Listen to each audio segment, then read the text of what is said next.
I know of a place in the mountains. I know of a place in the mountains, a small town of few hundred men and women who knew each other for so long a forgotten time, in a town that was always there. And those that lived there never aged, it seems. Nearby, a stream poured into a river down the valley as the sierra of bulky mountains girdled the country, so that nothing escaped from there. Every little sight and sound, the people and their memories, their songs and prayers, the stories birthed by them, which bespoke of heartbreaks too, death and dignity, pride and honor among the clansmen. In fact, the aura of the whole town people with views. I was ebullient and full of pluck, living amidst these immortal people in a queer little town up in the mountains. It was the time when I reveled in the sunrise and sunset, in flowers that bloom and fade away, in the first snowfall of the year, in the friendly chit-chats with my neighbors, in the courtyard of the house, on matters that were never so scholarly or learned, but concerning ourselves only.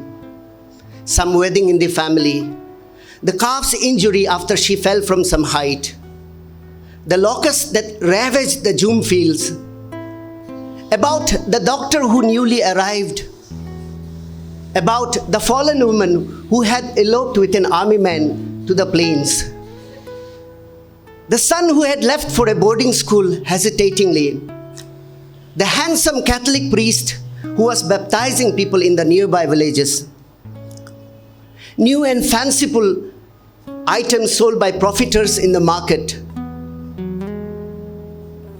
the black and white cinemas shown by the government people with their nippy songs, the neighbor's son who had transformed into a dandy and a fashion pate.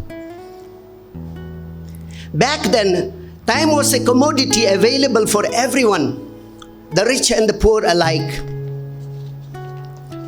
And the townsfolk enjoyed it in slow relish, spontaneously and without many frills. The town was new and was always filled with arrivists from the other towns far away, tribal and non-tribal, everyone looking for a better life. The town had wooden houses with louvered planks, along with long houses in their silts. The tiny temple where people went to pray to Hindu gods without unease. The little market, the primary health center, the school, the tricolor that flew high on the mast for everyone to fear and respect. I knew of such a town in the mountains, never visited by anyone.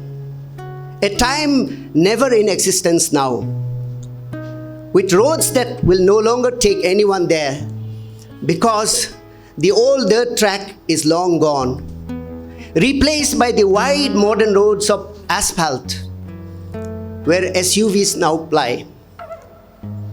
No one can go there because my town is not the same town anymore.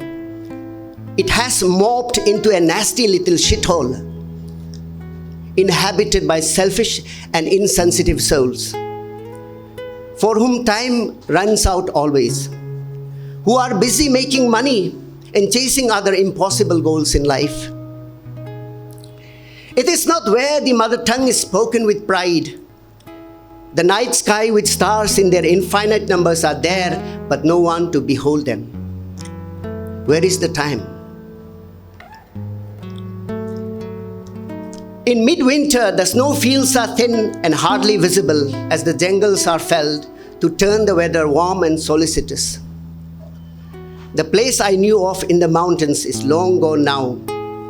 In its stead, a new town has come up with concrete buildings, with sophisticated people and their equally sophisticated lifestyles. Where hope vitiates to bitterness and contempt for everything in sight. This momentous journey is intuitive and cataclysmic, tingling their laughter with sadness at the thought of gaining so little at the cost of so much. And that too without any guarantee or insurance. Here, crooked modern ideas teach you to buy and sell love. Feelings don't matter.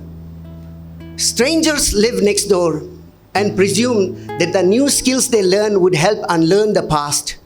Discard the restraining coils of the cocoon to evolve and survive the future shock.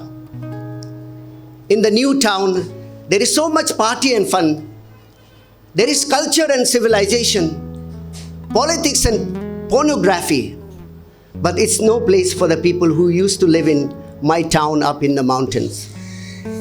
The old town carried its own dead weight far too long and sunk into oblivion, taking to the depth of its lair the old ways.